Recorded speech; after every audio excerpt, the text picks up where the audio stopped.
आप देख रहे हैं इंडिया न्यूज, आपके साथ मैं हूं रचना बंसल। चंद घंटे बचे हैं जब बिहार चुनाव का आगाज हो जाएगा। कल पहले चरण का मतदान होगा।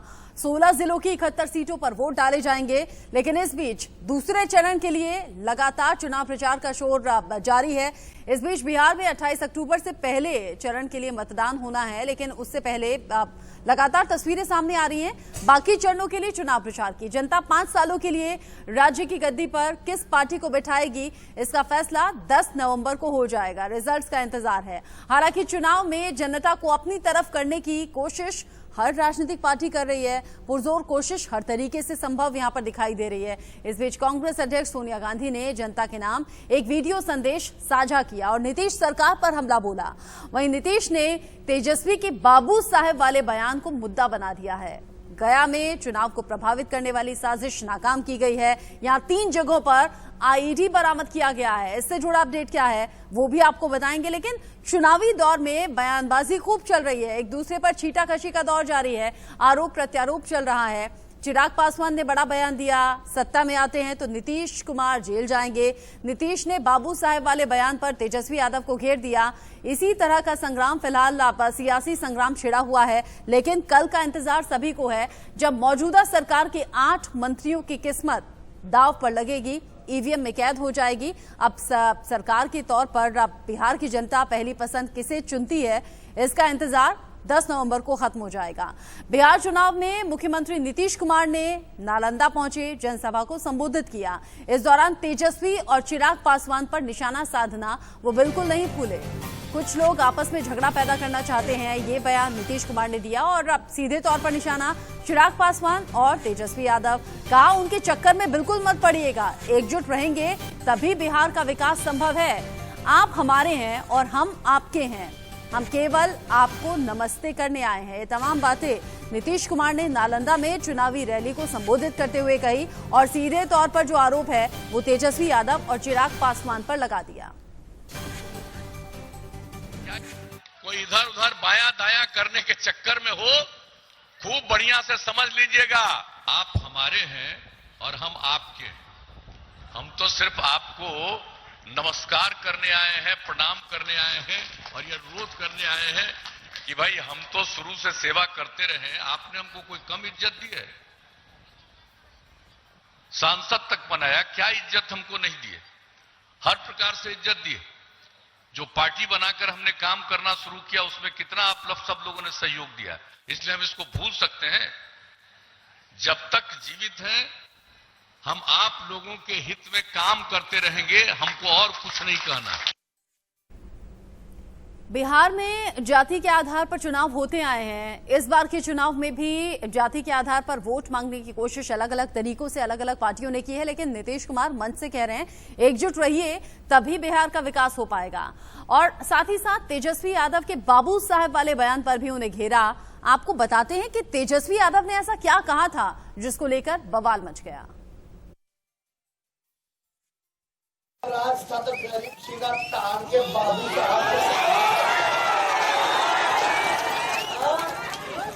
लेकिन सब लोगों को हम साथ लेंगे। जो काम करेगा कर्मचारी सम्मान मिलेगा, जो गलत काम करेगा सजा मिलेगा। सब लोगों को साथ लेके चलना है ना। सभी पार्टियां अपनी अपनी तरह से कोशिश कर रही हैं, तो कांग्रेस भी पीछे नहीं रहना चाहती। कांग्रेस अध्यक्ष सोनिया गांधी ने नीतीश कुमार पर बड़ा हमला बोला और वोटिंग से ठीक एक दिन पहले वीडियो जारी करके नीतीश कुमार पर निशाना साधा है। कहा कि सत्ता के अहंकार में रास्ते से भटक गई है नीतीश सरकार। बिहार का किसान मजबूर है, चिंतित है, लाचार है और युवा खास तौर पर असहाय है, बेसहारा है, उन्हें किसी का सहारा नहीं। बिहार की जनता कांग्रेस महागठबंधन के साथ है, ये भी दावा सोनिया गांधी करती हुई नजर आई। कहा कि कांग्रेस गठबंधन को फिलहाल पसंद किया जा रहा है बिहार की जनता के जरिए और नीतीश सरकार पर एक के बाद एक कई आरोप लगा दिए।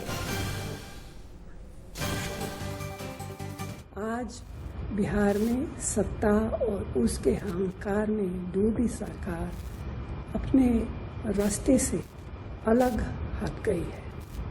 न उनकी करनी अच्छी है न कटनी। मजदूर आज मजबूर है, किसान आज परेशान है, नौजवान आज निराश है। अर्थव्यवस्था की नाजुक स्थिति लोगों के जीवन पर भारी पड़ रही है। बिहार की जनता की आवाज कांग्रेस महागठबंधन के साथ है। यही है आज बिहार की पुकार। देखिए, चुनावी दौर है और जो भी पार्टी मंच पर पहुंचती है वो दूसरी पार्टी पर सवाल जरूर खड़े करती है। इस बीच मदारी वाले बयान पर चिराग पासवान ने जवाब दिया है। चिराग पासवान ने कह दिया, मैं जमूरा हूं तो फिर मदारी कौन है? मेरे बहाने प्रधानमंत्री नरेंद्र मोदी पर निशाना लोग साध रहे हैं। मदारी वाले बयान का एक तरीके से फायदा चिराग पासवान ने यहां उठा लिया, हाथों हाथ इस बयान को लिया और कह दिया कि मैं नहीं बल्कि मेरे बहाने तो प्रधानमंत्री नरेंद्र मोदी पर निशाना साधा जा रहा है। आज अगर मुझे जमूरा बुला रहे हैं और तो ये जमूरा किसके इशारों पर नाच रहा है? भैया आप तो खुद बोल रहे हैं कि प्रधानमंत्री के इशारों पर नाच रहा है, इसका मतलब आप प्रधानमंत्री जी को आप मदारी बोल रहे हैं ना। देखिए, भाषा को का संयम रखना जरूरी है। आप एक व्यक्ति विशेष का, चिराग पासवान से आपको परेशानी है क्यों? क्योंकि चिराग पासवान जांच की बात करते हैं, मुख्यमंत्री को जेल भिजवाने की बात करते हैं, उससे परेशान आप इतना हो जाते हैं, उससे परेशानी आपकी इतनी बढ़ जाती है कि आप प्रधानमंत्री के अपमान तक आप करने लग जाते हैं। आप भाषा की मर्यादा को भूल जाते हैं अपनी परेशानी, अपनी बौखलाहट में।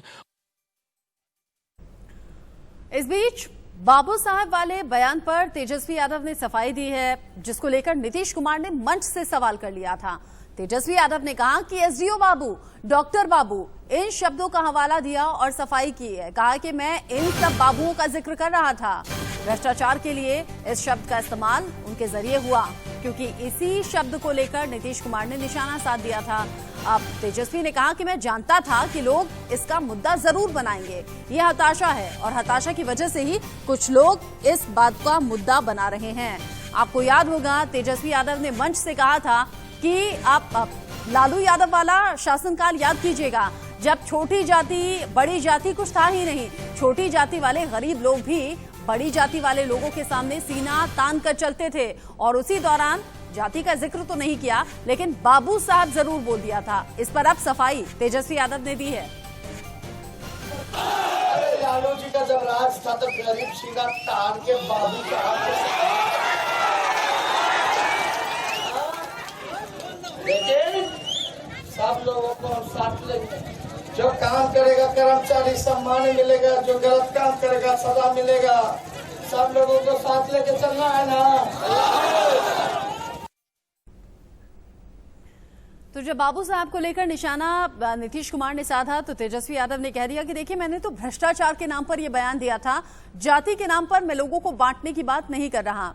हालांकि चुनावी दौर, बयानबाजी भी होगी, बयानों से पलटा भी जाएगा, यू टर्न भी होगा और फिर यह भी कहा जाएगा कि बयान को तोड़ मरोड़ कर पेश किया गया।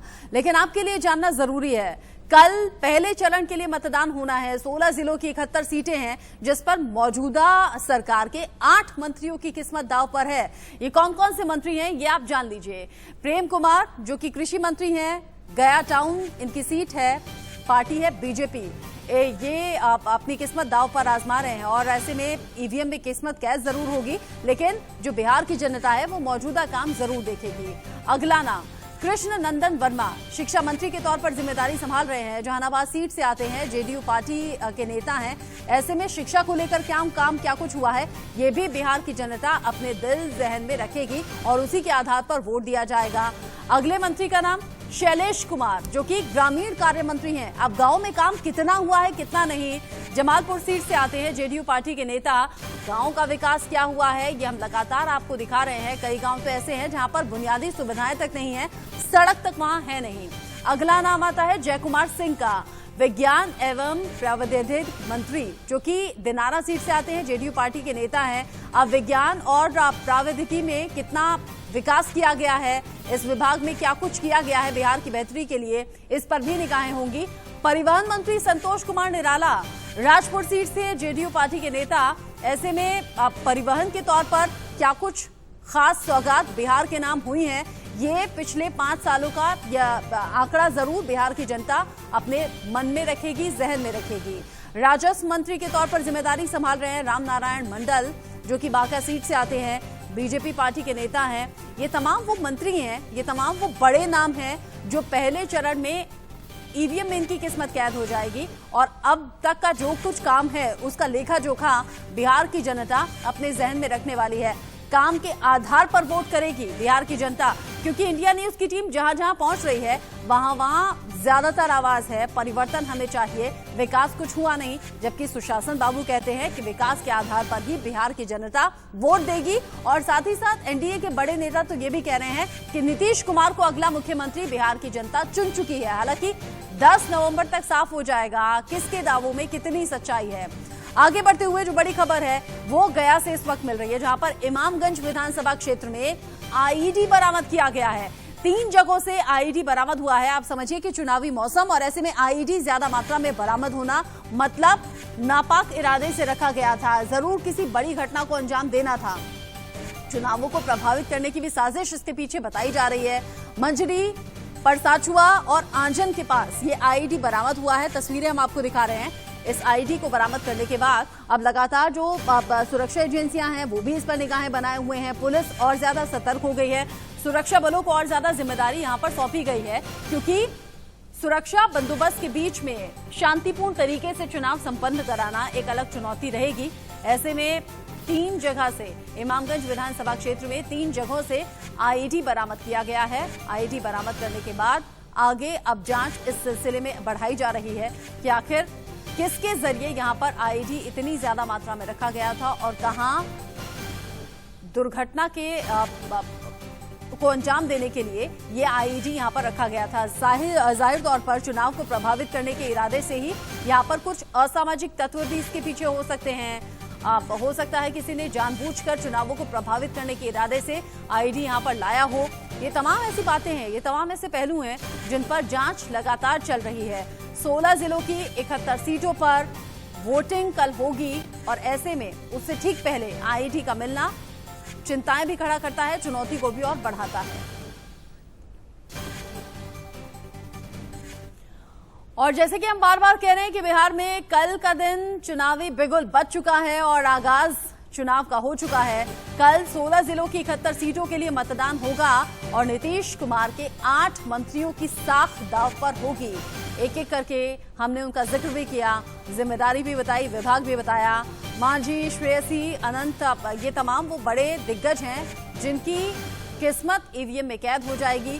पहले चरण का चुनाव और बिहार की जनता ये बेहतर तरीके से जानती है, समझती है कि उनके इलाके में विकास जो अभी तक लॉक रहा, हालांकि कुछ जगह ऐसी हैं जहां पर विकास हुआ है, जनता इस बात को मानती भी है, समझती भी है, लेकिन जहां अभी भी विकास की राह देखी जा रही है बिहार की जनता के जरिए, वहां बदलाव बिहार के लोग चाहते हैं। अब इस बदलाव के तौर पर चुनते किसे हैं ये आने वाला वक्त बताएगा।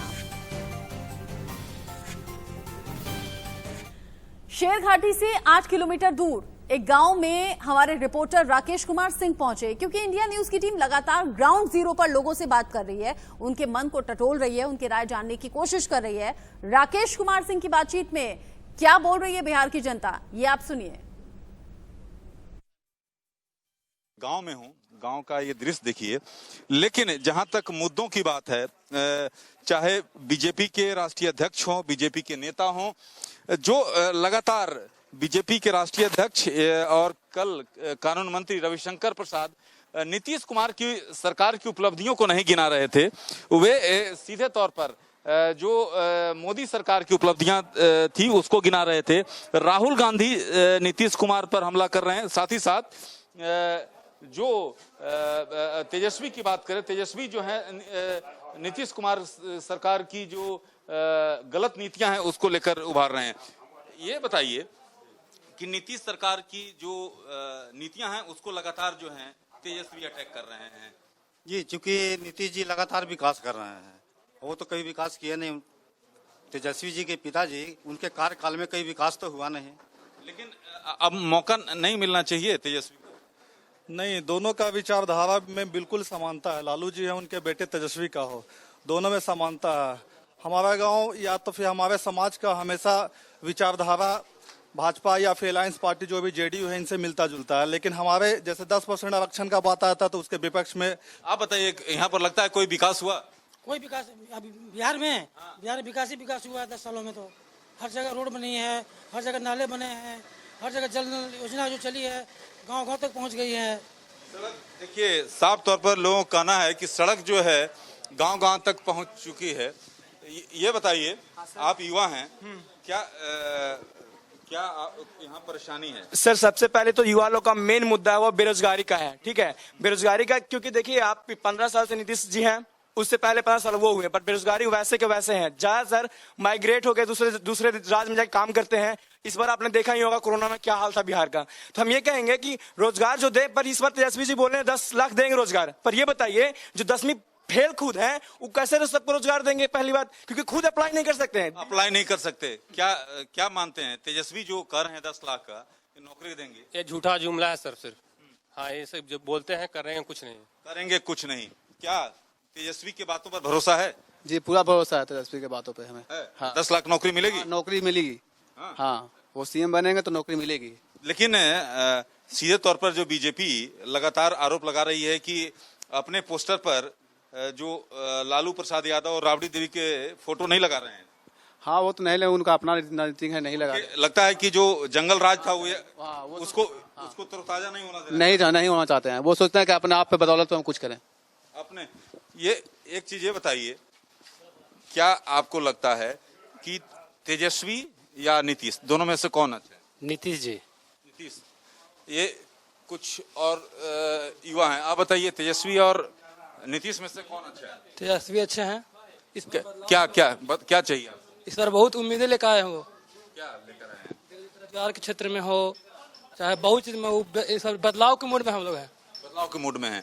सिर घाटी से 8 किलोमीटर दूर पर स्थित है गांव, और यहाँ पर देखिए, इस गांव की सबसे बड़ी विशेषता यह है कि चुनाव से पहले यहाँ पर मंथन होता है और एक कचहरी है। यहाँ पर गांव के सभी प्रबुद्ध लोग, युवा, जो भी वोटर हैं यहाँ पर बैठते हैं, एक चर्चा होती है, स्वस्थ चर्चा होती है। उसके बाद तय किया जाता है कि आखिरकार कौन किसे वोट करेगा। तो आपने सीधे तौर पर जो यहाँ के जनता की जुबानी सुनी कि आखिरकार वे चाहते क्या हैं। अब इंतजार करना पड़ेगा 10 तारीख को कि आखिरकार जो लोगों की राय है, क्या उनके अनुसार सरकार बनती है नहीं। और आगे बढ़ते हुए बिहार के नालंदा में मुख्यमंत्री नीतीश कुमार पहुंचे हुए हैं, चुनावी सभा को संबोधित कर रहे हैं। सुन लेते हैं क्या कुछ बोल रहे हैं। तो हम आप लोगों की बात जान करके उसको भी करवा देंगे। तो अभी तो हम आपके सामने आए हैं। अब हम लोग तो इनको शुरू से प्रेम मुखिया जानते थे, लेकिन इनका नाम है कृष्ण मुरारी शरण उर्फ प्रेम मुखिया। तो हम तो इनको शुरू से जान रहे, अरे बड़े पुराने साथी हैं। बहुत लोगों को हम लोगों ने यहाँ मौका दिया, आपने सबको जितवा दिया। अब इतने दिन से ही काम कर रहे हैं हम लोगों के लिए। तो इस बार हम लोगों को लगा, पार्टी के सब लोगों को लगा कि भाई इस बार इनको मौका मिल जाना चाहिए, प्रेम मुखिया जी को, कृष्ण मुरारी शरण जी को। इसलिए इनको उम्मीदवार हम लोगों ने बनाया है। आप सबसे प्रार्थना करेंगे कि भाई एक एक वोट तीर छाप के बगल का बटन दबा करके दीजिएगा और इनको विजयी बनाइएगा। तो हम क्या उम्मीद करके, अभी कई जगह हमको जाना है, तो क्या उम्मीद करें, जिताइएगा ना इनको। हाथ उठा के बताइए। बहुत बहुत धन्यवाद। तो अगर आप कह रहे हैं कि हम जिताएंगे तो हम इनको जीत का माला पहना दें, हाथ उठा के बताइए। लाइए।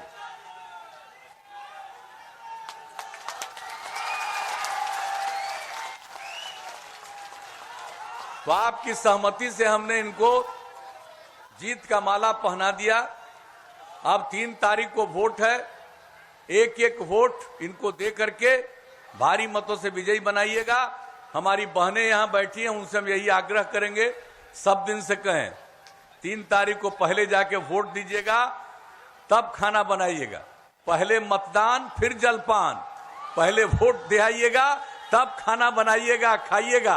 और घर के बाकी जो मतदाता कहिएगा कि जाकर के वोट देकर के आओ, तब तुमको खाना खिलाएंगे। इसलिए हम इतना ही आप सबसे अपील करेंगे। अब विशेष तौर पर आग्रह, और आप सब लोगों ने जो इसकी सहमति दी, इसके लिए मैं आपको पुनः हृदय से धन्यवाद देता हूं। तो अपने